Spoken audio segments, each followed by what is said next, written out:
Good afternoon, everyone.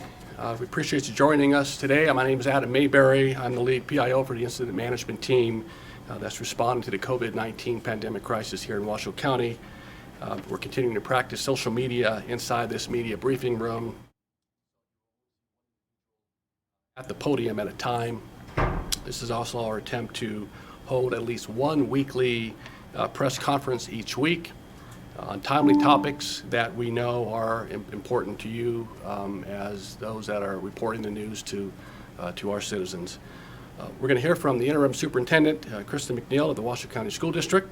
After her introduction, we'll open it to questions for a few minutes. She will then depart the room. We will introduce Julia Ratty. Julia is a representative with the county's health district, and she will discuss how we're meeting the needs of the homeless population and accommodating those who are impacted by the COVID-19 and require housing for isolation. We will also hear from the county's Washoe County Health District Officer Kevin Dick. We'll conclude from some remarks from our Deputy Incident Commander Scott Stevenson. I do also want to take a moment to better clarify for my friends and colleagues in the media just what an incident management team is and some of the acronyms that we use to better help you in your reporting. The government jargon and government speaks can sometimes be a little complicated, and there's been some misinformation on the structure of the ICS or Incident Command System and what that entails. And we will be providing you as early as tomorrow some material to help you better understand the structure, the function, some of the acronyms. Our incident management team is supporting Washoe County, the city of Reno, and the city of Sparks. Jargon, government speaks, can sometimes be a little complicated. There's been some misinformation on the structure of the ICS. Pardon me, as we troubleshoot something. And we will be providing you as early as tomorrow some material to help you better understand the structure. Okay, apologize for that. We kind of work through these remote virtual press conferences. It's new for all of us. But I do want to say that as part of our incident management team is a Joint Information Center, or a JIC, another government acronym. And these consist of our public information officers from multiple jurisdictions and agencies throughout Washoe County. We just ask that you be patient with us. We are inundated with a number of inquiries from not only the press but members of the public. We will respond to each and every one of them. I just ask you to be patient with us and give us the space because we want to be thorough and we want to be accurate. So, with that, I'm going to ask the superintendent of the Washoe County School District to come up and provide her remarks and take any questions. Which she's completed, we'll introduce Julia Ratty. Superintendent?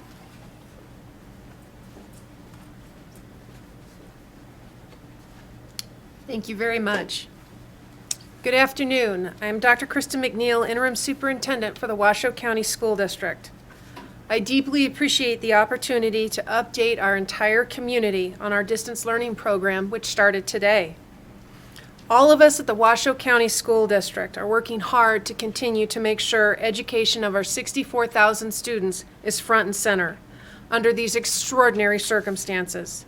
And I commend our entire staff, over 8,000 employees, who have created, produced, distributed learning materials both online and in hard copy documents across our valley. I'd like to remind our families that all of these printed materials, the identical materials, are available on our website at www.washoeschools.net. We encourage our families who do have internet access to download these pages if possible. Over the weekend, our print shop continued producing materials for distance learning. As of today, we have printed over 50,000 packets. Our bus drivers from transportation delivered them to over 3 dozen sites across our valley. We have seen a large turnout of families, and with the help from the University of Nevada, City of Reno, Washoe County, and the state, We are in the process of creating more hard copy materials for our students. We appreciate all of our community's support in this effort. If our families do not have internet access, we will have enough materials for your students to use. We will be working hard to keep up with demand, but I want to assure all of our families that no one will be penalized if they receive materials after today. We will continue to deliver these packets of school materials until every student that needs one has one. As of today, you should have received a ConnectEd message from myself letting you know that the schools will now be closed until April 30th upon notification from Governor Sisolak. And we truly appreciate the support of Governor Sisolak in making this difficult decision. Please stay well, Washoe County School District families and staff. Follow the directives of our health district. Stay home for Nevada, wash your hands, and maintain social distancing. We look forward to working with you through this difficult process.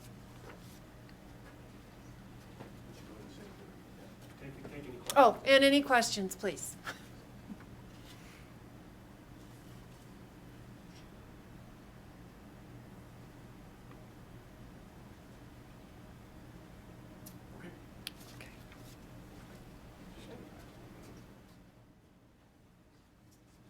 Okay, want to make sure there's no questions for the superintendent.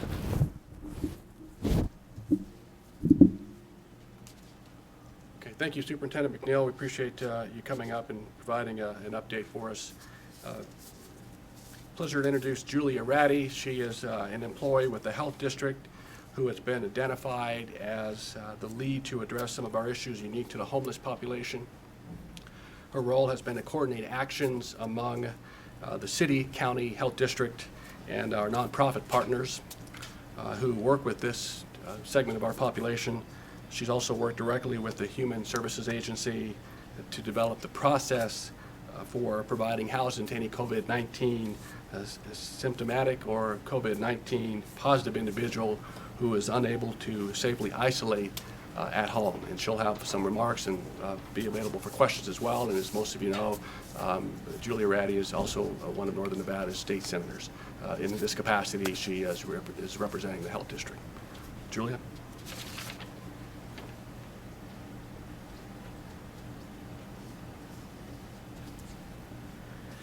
Hello, everyone, and thank you for the opportunity. I do have a brief written statement that I'm going to read to make sure that I get you all the information, and then we'll be available for questions. So our number one priority as a community is to flatten the curve on the spread of COVID-19. Alternative housing is an important strategy to assist our friends and neighbors who have COVID-19 symptoms or who have received positive COVID-19 test results and who, for many reasons, cannot safely isolate at home. We have a housing plan in place, and we have placed a small number of individuals to date. We anticipate an increasing need for this type of housing. Our goal is to reduce the number of individuals who are exposed to COVID-19 by rapidly housing individuals who cannot safely isolate. Currently, we have two housing options identified. The incident management team has secured trailers to build out general housing. Operations are underway to set up these trailers. They include individual units, which include a bed, a bathroom, and a shower. We expect to have 35 to 40 beds available to us soon. At full build-out, we would be able to house about 300 people. The incident management team is working to secure food service, security, staffing, and all other logistics necessary to house individuals here. Again, these are general housing units, which would be available to individuals who can successfully isolate on their own and don't have appropriate housing to do so. We also have access to 43 beds in 20 units of supportive housing. This contract includes 3 meals per day and support from a case manager and an advanced practice registered nurse. These units are reserved for individuals who need support to safely isolate. A team of professionals at the Washoe County Human Services Agency are lead on determining housing placement. This includes individuals who are accustomed to interviewing and assessing an individual and then providing them appropriate support. They have been tasked with receiving requests for housing and facilitating appropriate placement. Again, let me emphasize that the individuals that we will be housing will have COVID-19 symptoms or will be COVID-19 positive and will not have options for safely isolating at home. Many will be awaiting test results. Referrals will come from hospitals, the health district, area nonprofits, and through the COVID-19 call center. So that's the end of the update on housing specifically. Now I'm going to transition to where we are with serving friends and neighbors who are experiencing homelessness. So in addition to providing that housing to the general population, we have been working specifically to support members of our community who are experiencing homelessness during the COVID-19 pandemic. These efforts are laser focused on flattening the curve to reduce the spread of COVID-19. Yesterday, you received a written briefing on those efforts, so I'm just going to hit the high points. Washoe County Health District has been working with the Community Assistance Center, also known as the Homeless Shelter on Record Street, to provide guidance to reduce the spread of COVID-19. 18 Sandy Hut portable restrooms with hand sanitizer have been temporarily placed in a variety of areas throughout Washoe County. Bottled water is being distributed at the Reno Events Center and by downtown Reno ambassadors, and in the near future will extend to other individuals who are dispersed throughout the community. About a dozen hand washing stations will be temporarily deployed soon. We've been waiting to get past the freezing temperatures. And the City of Reno has worked with Volunteers of America, the operator of the Community Assistance Center, to open the Reno Events Center with 375 beds to accomplish better social distancing. Beds are spaced 6 feet apart. There's ample restrooms for hand washing, and clients are screened for COVID-19 symptoms before entering. The existing community center has rooms, a community assistance center has rooms with a bed and a separate bathroom to isolate those individuals who are experiencing symptoms. The Community Health Alliance medical professionals then screen those individuals, and if they are high risk for COVID-19, they are removed from the shelter and placed in alternative housing.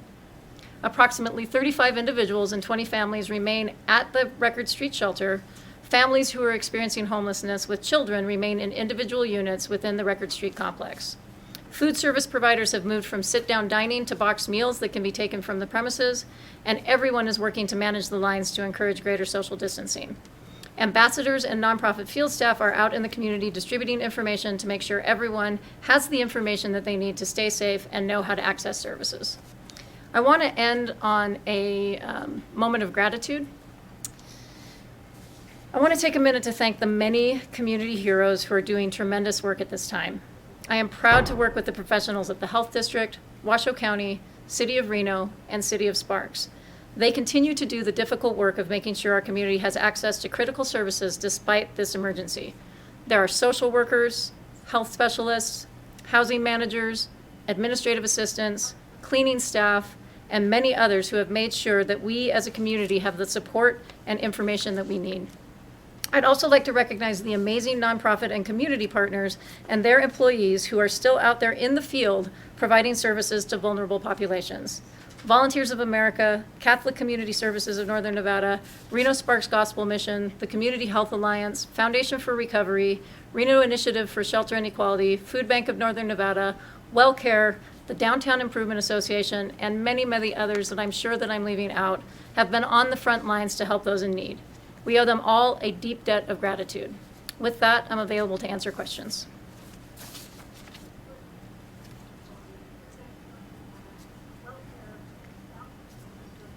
So I think we're getting a question but can't hear it.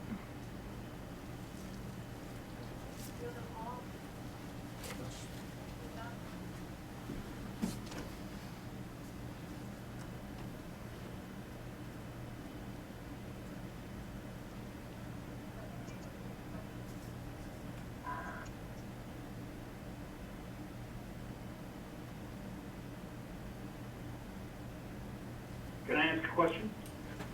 Okay, Yes, thank you, sir. please do. Yes, I was curious. This is Brian Behuth with the Sierra Nevada Ally. What is going on regarding testing among homeless populations? And have people been identified with COVID-19 symptoms among those populations? Thank you for the question. So I'm going to take the second question first. So yes, there have been individuals who have been identified with symptoms. Every night in the Reno Events Center, the staff is screening every individual who comes into the Reno Events Center, and they are checking their temperature and they're asking them for symptoms. If they have symptoms, then they are escorted over to the existing Record Street shelter, In that shelter, that's where you can find those individual rooms with a bathroom and a bed, and they are housed there until the morning when the Community Health Alliance team comes in and screens them. If the Community Health Alliance team, which is medical professionals, believes that they are COVID-19 at risk, then we pull them out and get them housing, and we also get them lined up for testing at that point. So there are individuals who have been housed, and there are individuals who have been tested. The other way that folks might get access to testing is that they show up in the emergency rooms at the hospital. So we have also worked with clients who made it to the hospitals, were either in the ER or were admitted, and again, medical professional screening to determine who should be getting testing based on the same risk assessment that any other member of our community would receive.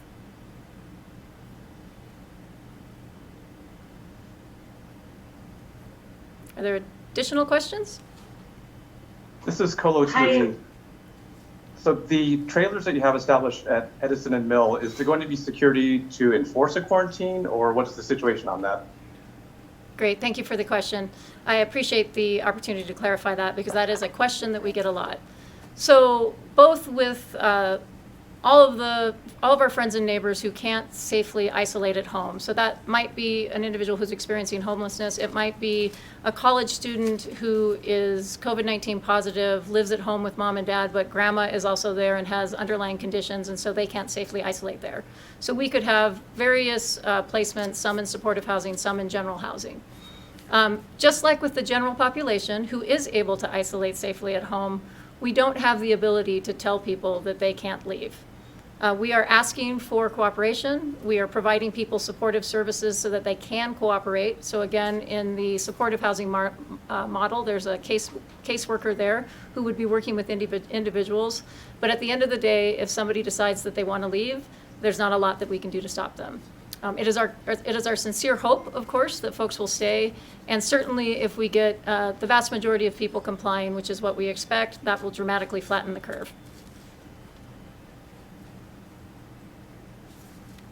Hi, this is Jeanette Damon with the Reno Gazette-Journal. Thanks for answering some questions. I was wondering, how many people do you have in general and supportive housing at the moment? And is there any concern about supply? Like, do we have, we hear a lot about overwhelming hospital beds. Do we have enough housing for what we expect, any surge we expect?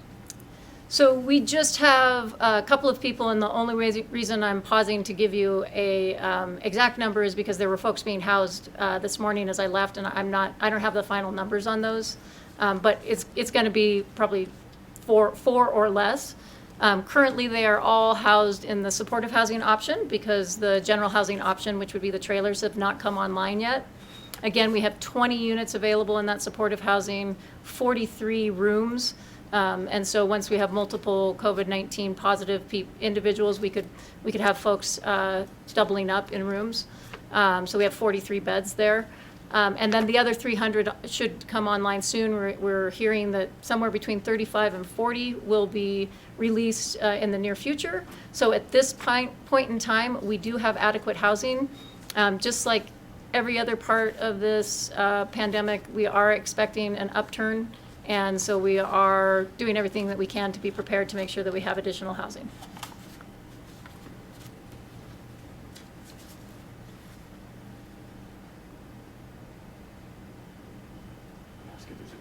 Are there any more questions? All right, thank you, everybody. I appreciate the opportunity.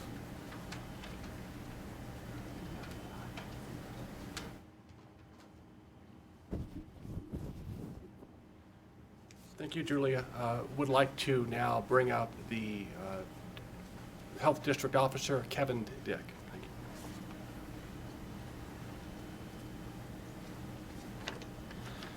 Good afternoon. I'm Kevin Dick, District Health Officer for the Washoe County Health District. And I'm sad to report that we've had our fourth COVID-19 death in Washoe County.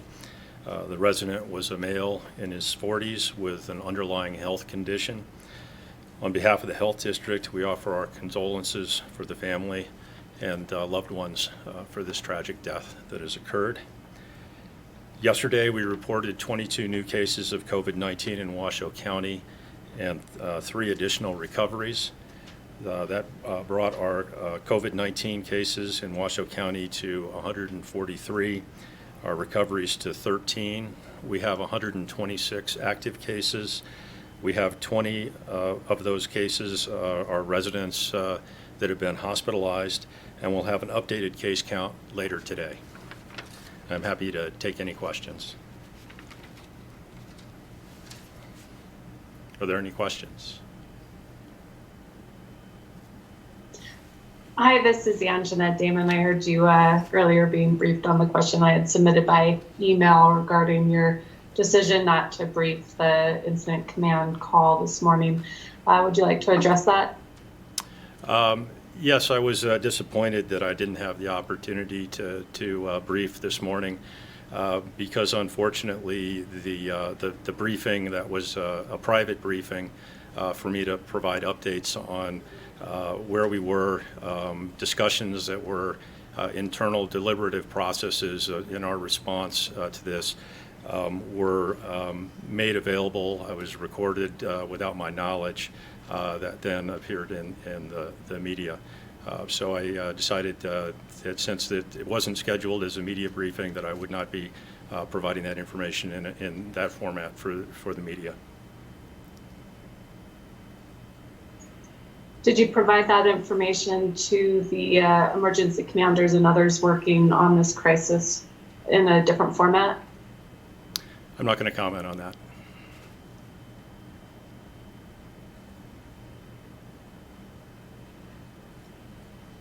Is there a reason why you didn't want that information to be public? I am not going to comment on that.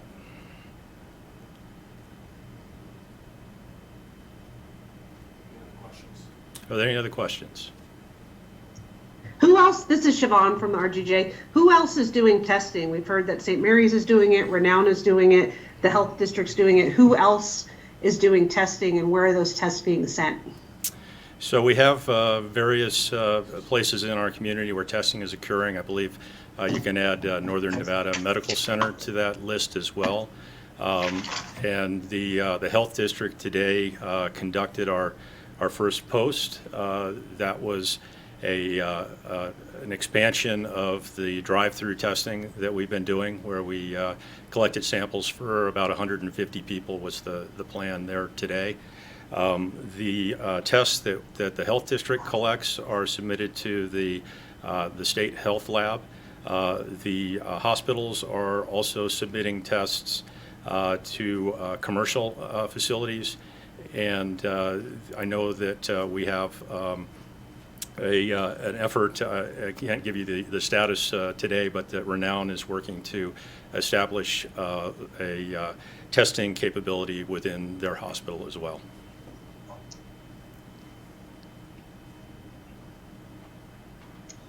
Any other questions? This is Anjanette again. On a different topic, could you talk about the vulnerability of people in institutionalized settings, both healthcare workers, staff there, and residents, and what the health district is doing to address any outbreaks in these kinds of settings going forward and currently? So I think that everyone is aware, or most are, from news coverage, that within our institutional settings, we have, in our hospitals, increased risk for our health care and other care providers in those settings. And I want to express my gratitude and appreciation for their efforts every day to serve the needs of individuals in our community. Also in those environments, because of the age in some of the institutional settings, the proximity of patients to one another, there are enhanced risks for spread of COVID-19 if we have cases occurring in vulnerable populations. Those institutions in Washoe County are regulated by the State Division of Public and Behavioral Health. And so as we become aware of concerns in those facilities, we coordinate with the state on those matters. Any more questions? All right, thank you.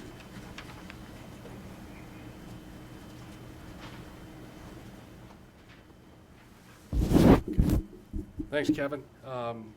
Would like to now introduce our Deputy Incident Commander, Scott Stevenson. Scott is also a seasoned firefighter. He's a fire captain for Truckee Meadows Fire and Rescue, and he'll provide a short statement and offer you a chance to ask him any questions pertaining to the status of some of the items that the team is working on.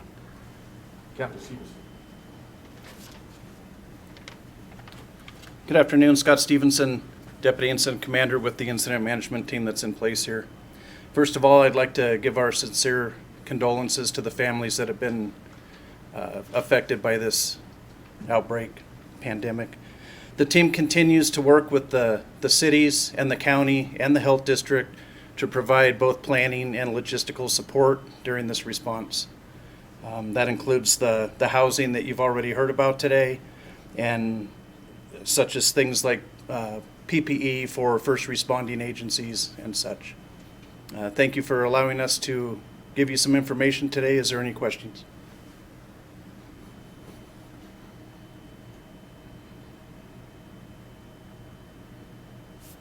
Thank you. Good afternoon.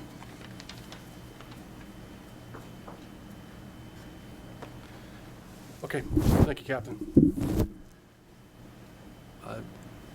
We appreciate you tuning in, and certainly we'll do our best to continue to communicate to all of our media partners. This is a very fluid and dynamic situation, so we continue to ask for your patience as we gather information and deliver it to you for your listeners and viewers. Again, we have a website. It's a hub of information for our community, COVID19washoe.com. That's COVID19washoe.com. You can also follow us on Twitter, the same handle, COVID19washoe on Twitter. We are also mindful the governor will be addressing the state this evening at 5 and continue to encourage our residents to heed the advice of our governor, of all of our state and regional and local elected leaders, doctors and scientists, and to stay indoors as much as you can. Again, we will continue to provide you as much information as we can. We'll convene another press conference next Wednesday at 2 o'clock unless there's some breaking news that warrants a press conference before then. So, thank you all for tuning in, and have a safe and pleasant afternoon.